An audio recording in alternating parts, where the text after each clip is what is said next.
Willkommen aus Lima! Lima. Ja, da dachten wir, begrüßen wir euch zu diesem Vlog mit der wunderschönen Aussicht von unserer Dachterrasse hier. Haben das extra kalkuliert mit der Sichtweite von knapp 300 Metern. Ja, ich schwöre, heute ist der erste Tag, wo das so neblig ist. Ja, also eigentlich wäre da vorne jetzt das Meer überall. Stellt euch das einfach vor. An diesen zwischen diesen beiden Teilen, hier, da sieht man ein bisschen Brandung. So weit reicht. So weit reicht. Beweisstück A. Ja, wir sind mittlerweile schon tatsächlich fast eine Woche hier, haben aber außer dem Weg zum Supermarkt noch nichts von Lima gesehen. Wir haben die Zeit nämlich genutzt, ein bisschen unsere Kolumbien-Videos zu schneiden und alles. Außerdem bist du krank geworden. Jetzt geht's langsam wieder. Heute ist dann der Tag, wo wir das erste Mal uns Lima tatsächlich anschauen werden. Und wir dachten, viele, wenn ihr nach Peru reist, kommt ihr in Lima an und viele nehmen sich maximal 1-2 Tage Zeit, um Lima zu erkunden. Und deswegen schauen wir mit euch heute, was man in einem Tag in Lima alles so sehen und erleben kann. Ja, das ist hier unser Outdoor-Bereich mit 3 Grills. Hinten haben wir noch einen dritten und hier können richtig viele Leute sitzen. Das ist richtig cool. Hier haben wir ein paar Sonnen liegen noch.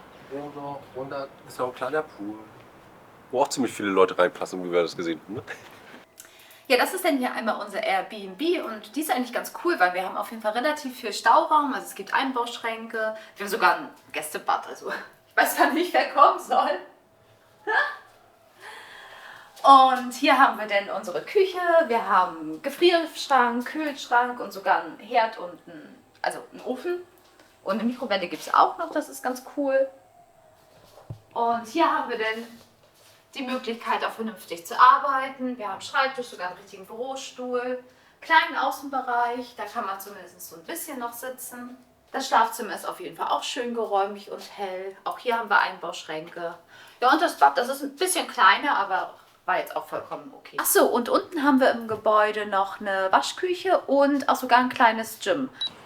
So sieht unsere Airbnb von oben aus, nicht von außen. Ja, wir haben uns jetzt ein Uber gerufen und das ist auf jeden Fall den Tipp, den wir auch gelesen haben. Man sollte hier keine Taxis auf der Straße in Lima anhalten, sondern entweder nur registrierte Taxis nehmen oder halt mit dem Uber fahren. Been there, done that, no going back, no, we're not living in the past. We're in the fast lane, moving at the speed of light. Yeah, there's more to us than meets the eye. Wir haben jetzt hier im historischen Zentrum von Lima gestartet, was seit 1991 auch UNESCO-Weltkulturerbe ist. Die Fahrt hat jetzt ungefähr 20 Minuten oder so gedauert und das hinter uns ist die Kathedrale von Lima. Die steht hier am Plaza de Armas, das ist so der Hauptplatz, den ihr eigentlich in jeder südamerikanischen Stadt habt. Und was wir aber jetzt nicht ganz verstehen, der Platz selbst ist abgesperrt hier mit ganz viel Polizei und Gittern. Nicht mal drehst.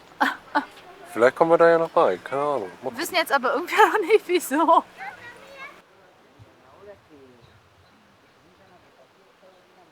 Wir haben jetzt gerade noch mal gegoogelt und wissen jetzt wahrscheinlich zumindest, wieso der Platz gerade abgesperrt ist. Und zwar das hinter uns hier, das ist der Regierungspalast. Und wenn der Präsident von Peru anwesend ist, dann wird der Plaza de Armas hier abgesperrt.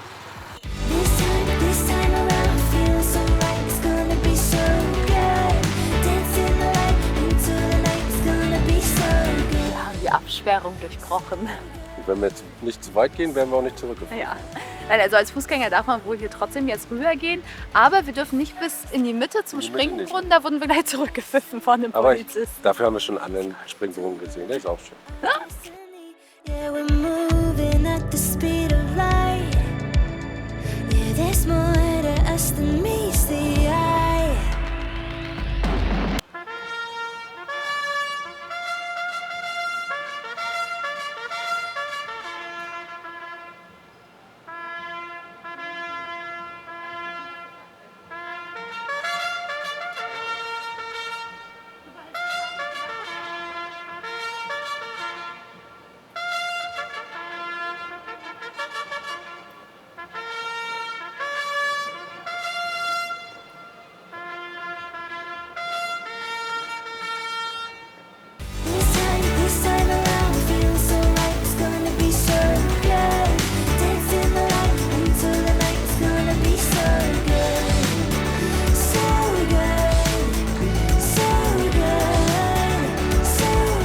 hinter mir, das ist die Basilika und auch das Kloster Santo Domingo.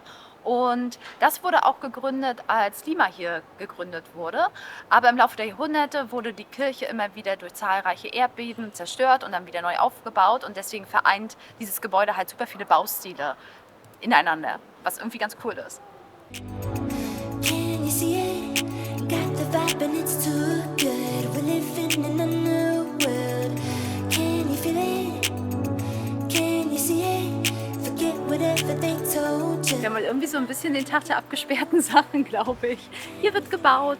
Das hier hinter uns ist nämlich das Kloster San Francisco und unter dem Kloster befinden sich riesige Katakomben, die früher als städtischer Friedhof genutzt wurden. Und schätzungsweise liegen bis zu 25.000 Peruaner hier unter uns begraben. Can you see it? Got the vibe and it's too good. We're living in a new world. Can you feel it? Can you see it? Was total witzig ist, die Figur, die unter der Reiterstatue ist, die hat ein Lama auf dem Kopf, was ich würde mal sagen ein bisschen ungewöhnlich ist. Und das ist eigentlich nur ein Missverständnis, weil das Wort Llama im Spanischen wohl sowohl Flamme als auch Lama bedeuten kann. Und ja, deswegen hat sie es jetzt falsch auf dem Kopf. This time around, feeling so right. It's gonna be so good. Dancing the light into the night. It's gonna be so good. So good. So good. So good. Ja, wir stürzen uns jetzt noch ein bisschen tiefer ins Gewusel rein, weil in Lima gibt es tatsächlich ein Chinatown. I'm sorry I hurt you. I just took a detour. I'm trying to get back on the road. I don't wanna leave here before I can see you. I'm turning my cheeks blue. Been trying to reach you. And we got things we gotta own. And there's something you need to know. And there's something you need to know. Chinatown war jetzt irgendwie mal ganz interessant zu sehen, aber würde ich jetzt nicht so unter diese Must-See-Sehenswürdigkeiten Lima einordnen. So spannend war es denn doch nicht. War jetzt auch kein klassisches Chinatown, so wie man. Ist ja nicht mit New York vergleichbar. It's part of the breakthrough where you need to just let go. Stop letting it take control. But baby, I'll never let you. Ja, wir wollten eigentlich mit euch jetzt noch in so einen coolen Park gehen, wo es ganz riesengroße und super viele Wasserfontänen und so Wasserspiele gibt. Haben dann aber gelesen, dass der leider erst um 15 Uhr aufmacht und sind jetzt in den Stadtteil hier Miraflores gefahren, zu der Ruinenstätte Huacapuyana.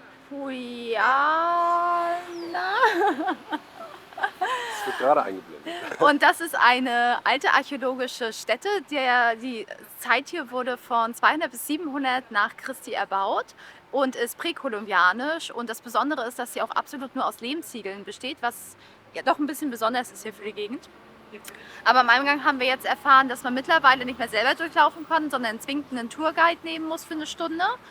Weil jetzt mit 15 Soles pro Person ist das jetzt auch nicht wirklich, ist das ein total fairer Preis. Aber wir hatten jetzt weder Lust hier in der Mittagshitze eine Stunde durch die Gegend also hinter so einem Tourguide herzutrotteln in der Tour. Wir sind halt nicht so die Tourmenschen. Und zweitens hatten wir jetzt auch keine Lust zu warten, bis die Tour startet und werden jetzt dafür stattdessen einfach so durch den Stadtteil Miraflores schlendern. Der soll nämlich auch sehr schön sein. Richtung Restaurant schon mal ein bisschen, ne? Und dann Genau, gibt es machen nachher wir auch schon das. Mittag.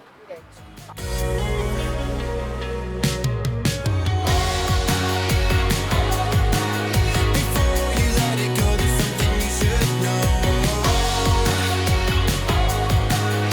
Let it go, stop letting it take control. Before you let it go, you should really know that I'm all about you, all about you, all about you. Lima ist übrigens die einzige Hauptstadt Südamerikas, die an den Pazifik grenzt. Und hier kann man sogar surfen, was ziemlich cool ist. Auch wenn man hier einen Anzug tragen will, weil es ziemlich kalt ist. Pazifik ist halt überall kalt. This is where we break through, we're burning the bridges home. It's time that we take control. And baby, don't ever let it go.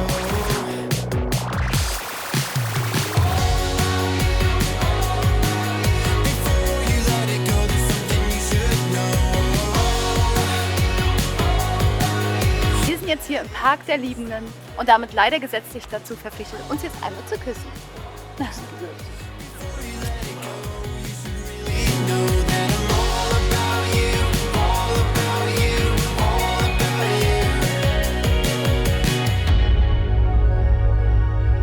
Ja, Miraflores ist ja auf jeden Fall ein Stadtviertel, total entspannt Schön und relaxed. ruhig und ja, super, super cooler Vibe, also gefällt uns richtig klasse. Und das, wenn man bedenkt, dass im Großraum Lima 11 Millionen Menschen leben und das ist tatsächlich ein Drittel der gesamten peruanischen Bevölkerung. Finde ich schon krass, ne? Ja, und wir haben uns noch was anderes für unseren gemeinsamen Tag hier mit euch in Lima aufgehoben und das ist es tatsächlich, peruanische Küche zu probieren.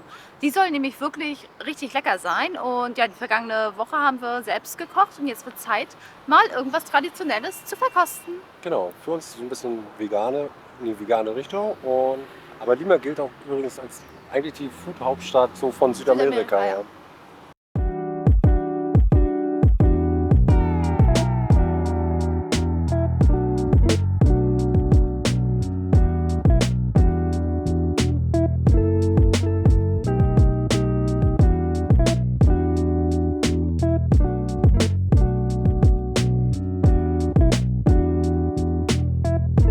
Ja, schade, also das Ceviche und der Sushi und alles sah schon echt nett aus, aber es gab nicht allzu viel an vegetarischen Optionen zu holen. Von daher schauen wir jetzt mal weiter.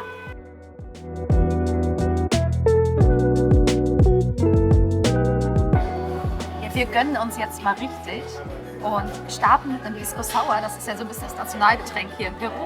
Und das wird ja normalerweise mit Eisschnee gemacht, aber hier machen sie das mit Aquafaba. Cheers! Das sieht mega aus. Ja, das sind einmal so Blumenkohl-Wings und einmal frittierte Aubergine mit Sauce Tartar. Leute, wir sind so satt. Ihr glaubt es gar nicht. Oh. Ich glaube, wir rollen uns jetzt erstmal weiter. Ja, dabei haben wir uns zu zweit nur 2 Appetizer und einen Hauptgang geteilt. Also es war eine richtig große Portion.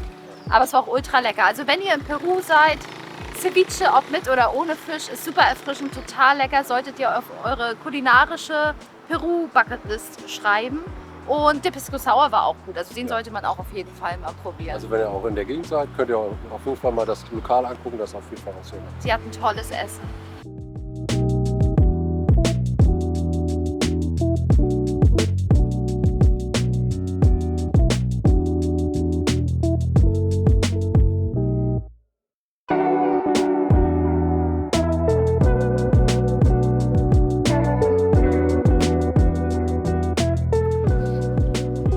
Da es heute Morgen auf jeden Fall ein bisschen dunkler war und diesiger, wollten wir euch jetzt auf jeden Fall nochmal den Meerblick von oben zeigen. Das auf jeden Fall kann hier einen richtig schönen Ausblick über die Stadt.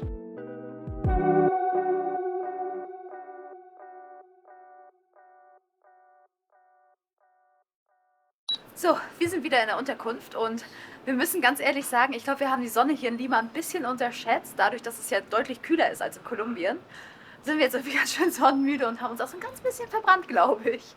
Ja, eine kulinarische Sache müssen wir jetzt nochmal mit euch zusammen verkosten auch. Obwohl wir keinen Hunger mehr haben. Nee, das meine ich immer noch. Ja, auf jeden Fall gibt es erstmal ein Glas Inca-Cola.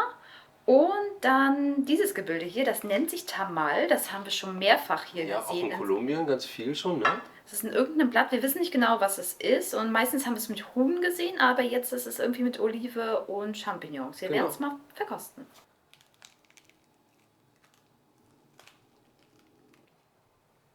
Ta-da-da-da. Aufspießen. Also riechen tut es nach relativ viel. Es sieht so grießmäßig aus. Aber dieses Grießartige schmeckt jetzt irgendwie nicht allzu viel. Also ich glaube, ich brauche auf jeden Fall ein bisschen scharfe Soße zu. Du auch? Scharfe Soße. Like always. Fällt in diese Kategorie? Kann man, muss man aber auch nicht. Wenn ihr noch andere kulinarische Tipps habt, die wir in Peru erkunden können, dann schreibt das gerne mal in die Kommentare, dann sind wir neugierig auf jeden Fall. Ja, sonst kann man definitiv sagen, also die meisten Sehenswürdigkeiten in Lima kann man doch wirklich gut an einem Tag erkunden. Also das reicht, glaube ich, aus. Wenn man natürlich noch irgendwie Museen besuchen will, dann lohnt sich länger. Aber ich glaube, man kommt auch nicht nach Peru, um jetzt Lima sich anzuschauen. Was uns richtig klasse gefallen hat, war natürlich die ganze Promenade hier, ne? Ja, das ist ganz cool. Also das ist wirklich richtig schön. Und sonst freuen wir uns jetzt aber auf jeden Fall richtig, dass unsere Peru-Reise, Ja, geht Rundreise endlich jetzt los, ne? richtig startet, ne? Wir wollen Berge sehen, wir wollen alte Inka-Ruinen sehen, also da sind wir jetzt richtig heiß drauf.